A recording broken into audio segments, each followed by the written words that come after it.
Hello children, you're welcome to this segment of the program The Classroom in Your Home. It is mathematics time, and that means it is time to have some fun. I am Uncle Agbaje. Today in mathematics we'll continue our work on place value, but we'll be looking at a special aspect of it, which is decimal place value. Do not be scared, my friend. Before we go into it, let's review correction to previous homework. In the last lesson, you were asked to write the values and the place values of each of the digits in 75,246,029, and here it is. 7 is under 70, it is under the 10 million place. The value is 70 million, but the place value is 10 million. 5, the value is 5 million, because if you have 5 here, then you have 6 zeros afterwards. That's 5 million. But it is under unit million, because if we have to put 100 tens in units,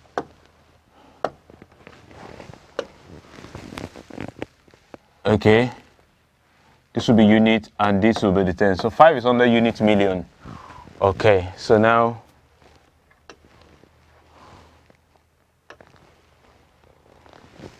two, the value is 200,000 and the place value is hundreds of thousands. 4, the value is 40,000, but the place value is tens of thousands because it is under tens of thousands. 6, the value is 6,000, but the place value is unit of thousand. It's unit thousand.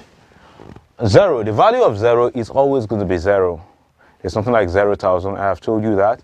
So 0 is just there as a placeholder, because if we don't put 0, all these other digits will shift and their values will shift. So we'll put 0 there. We'll put 0 there to hold the place. So 0 has no value, but it is under the hundreds place. Don't forget that this will be the unit, the tens, and the hundred.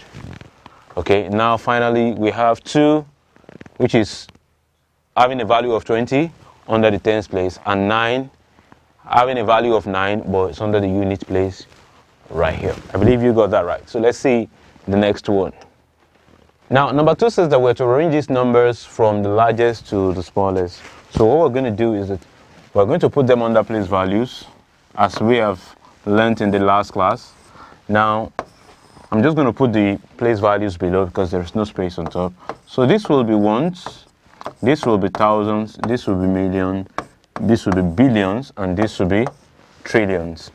So we start from the largest place value, and that is trillions. Now, this one has a digit in the hundreds of trillions place, so I'll just put 0 for the rest of them, and 2 zeros here because this one is missing 2. So now comparing the largest place value, which is hundreds of trillions, this one has 1 and the rest have 0. So this is the largest number. So I'll call this my number 1.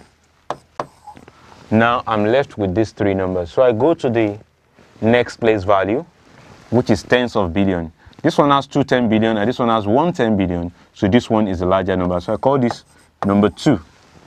Then I'm left with these numbers, this one and this one. This one has a 10 billion and this one has 0 10 billion. So I'll call this my number 3. And finally, this is number 4. So arranging from the largest to the smallest, this is the largest, followed by this one, followed by this, and followed by this.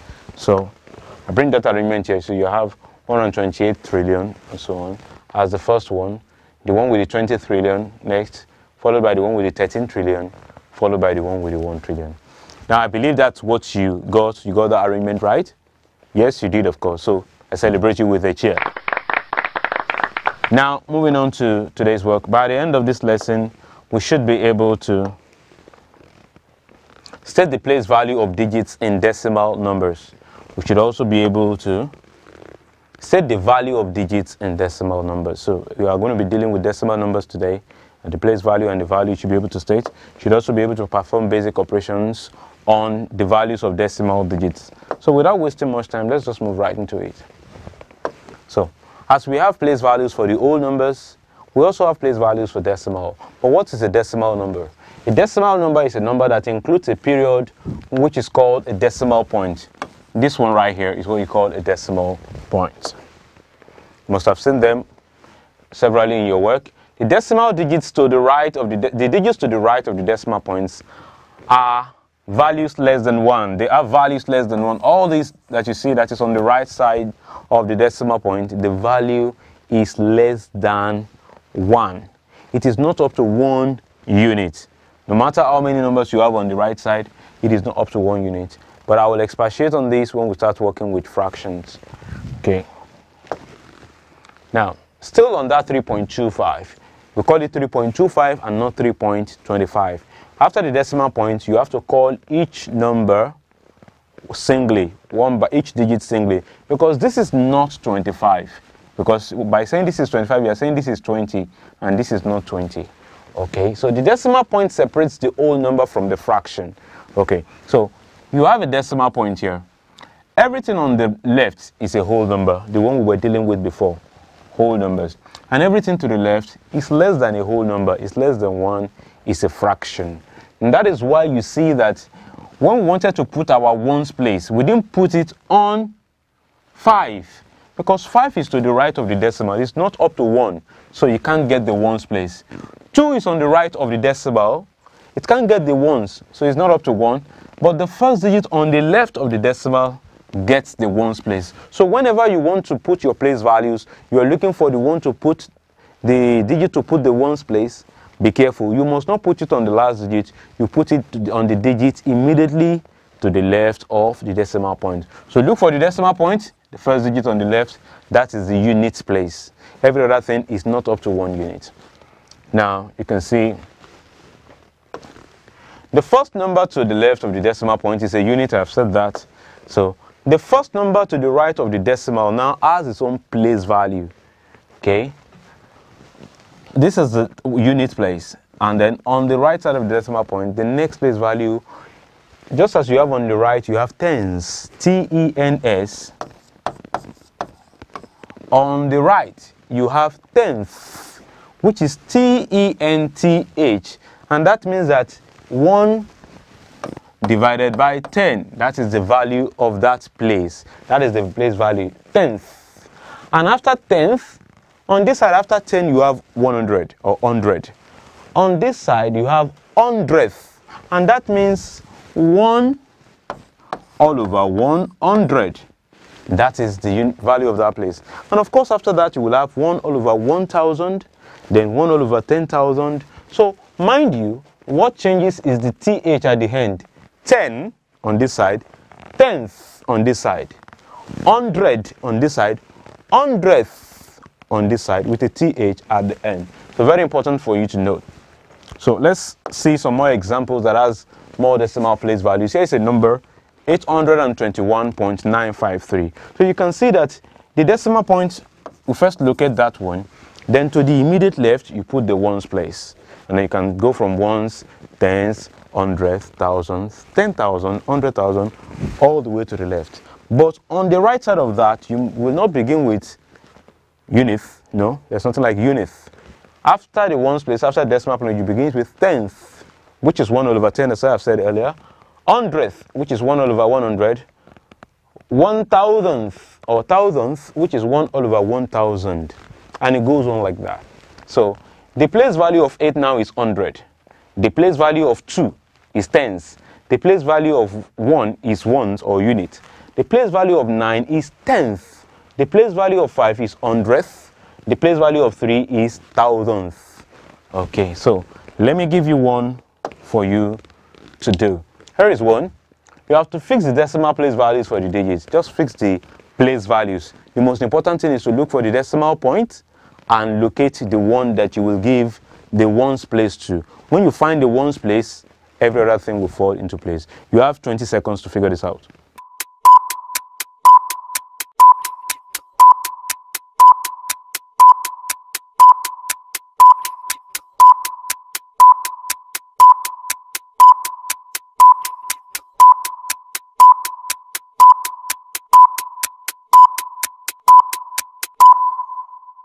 All right, I believe you've placed your values, your place values on the numbers. Of course, the decimal point is here, and the unit to the left will take the unit. So this is the unit or ones place.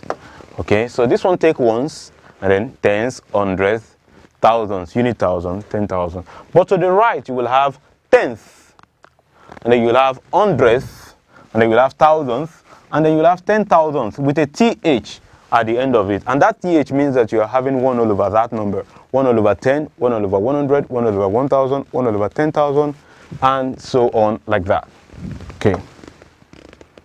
Let's now look at the value of decimal digits. I mean, we know their place values now. We have the tenth, the hundredth, the 1000th, or 1 all over 1000, 1 all over 10, 1 all over 100, 1 all over 1000. Let's now look at the value of the digits. It's not as difficult as you may think.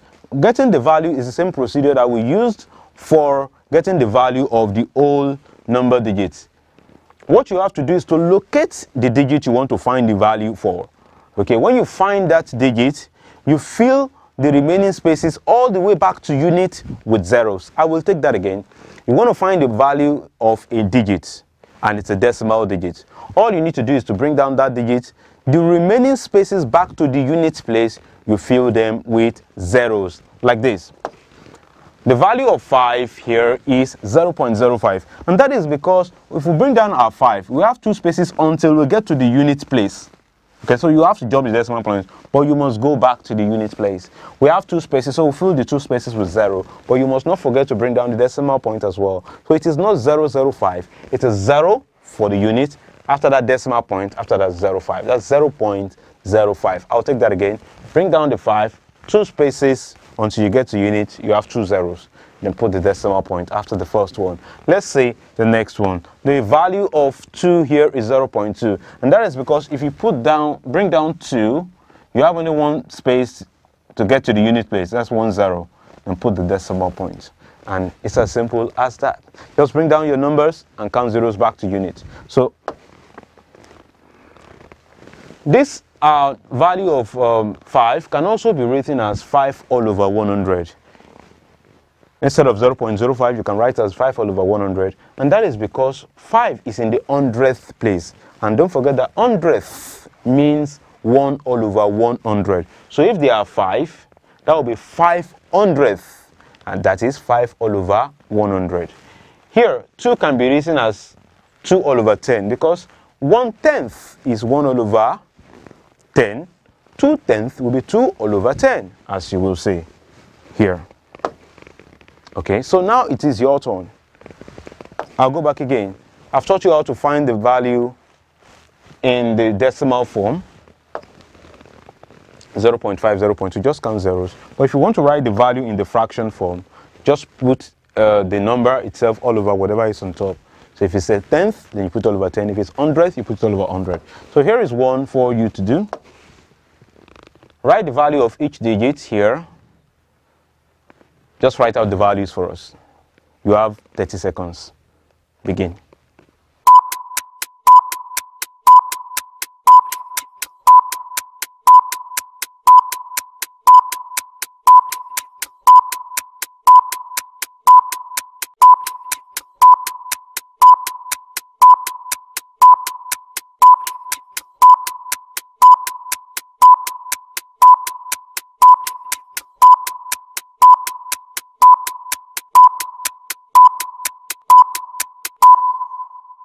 Alrighty then, I believe you're done by now. You cannot find the value of decimal digits without first knowing the place values. And of course, the digit to the left of the decimal point is the ones digit. The next will be the tens. But on the right, you will have tenth, 1 all over 10, then 1 all over 100, then 1 over 1000. Now, the value of 2 is 20, because from 2, you have just 1 more space to get to unit. That's 2 and 1 0. The value of 3 is just 3. Because that is already on the ones place. The value of 4 will be 0.4 or 4 all over 10. And that is because from 4, you have 1 space to get to the unit place on the left. And you have decimal point there. So you have 0.4. But if you want to write it as a fraction, it will be 4 all over 10. Because 4 is in the 10th place. That's 4 all over 10. Same thing applies to the 5. It's going to be 0.05 or 5 all over 100, and this one will be 8 all over 1000. That is 0.08 or 8 all over 1000. And that is because from 8, you will have 1 0 here, 1 0 here, 1 0 here, then the decimal point is here. You must get back to the unit place, then put the decimal point. So you bring down your 8, you have 0.008. All right. Now let's take a look at something that has to do with manipulating the values of whole number. You have to find the difference between the value of 6 in 0.26 and the value of 5 in 25.84. Just write out the values, and here it is. The value of 6 will be 0.06. Okay, that is because from 6 you will have 2 spaces until you get back to the unit place. 1, 2. That's 0.06. You must put the decimal point. And of course, the value of 5 in 25.84. 5 is to the left of the decimal, so it's in the unit place. The value of 5 is 5. If you put your place value on top of them, the value is 5. 5 falls under the ones place, so the value of 5 is 5. Now, to find the difference, you have to subtract the smaller number from the larger number. Here, this one has, in the unit place, this one has 0 units and this one has 5 units. So you have to subtract the smaller one from the big one, and that means the big one will go on top. So I've done that here for you. So you arrange them under the decimal points. 5 will come on top under the ones place, and 0 will come below. Now to subtract, you can just give these 5 2 extra zeros so that you will have something to subtract from. So you have 5.00, and that means that 5 whole, no tenth, no hundredths. That's what 0 means. No tenth, no hundredth. But we're just putting it there to make it easy for us to subtract. And now when you subtract normally, like you want to subtract 500 minus 6, you will get 4.94.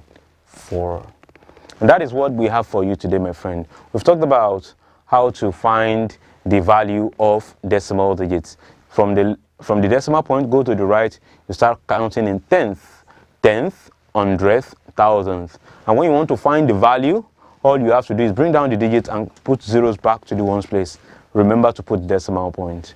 So I'll give you some assignment to practice on your own when you're less busy.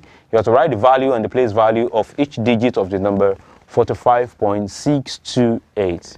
You also to find the sum of the value of 6 in 26.596 and 8 in 25.289. That's it for the mathematics section for today. I will now hand you over to Uncle Popo for the general studies lesson. Till I come your way in the next lesson, remain wonderful mathematicians.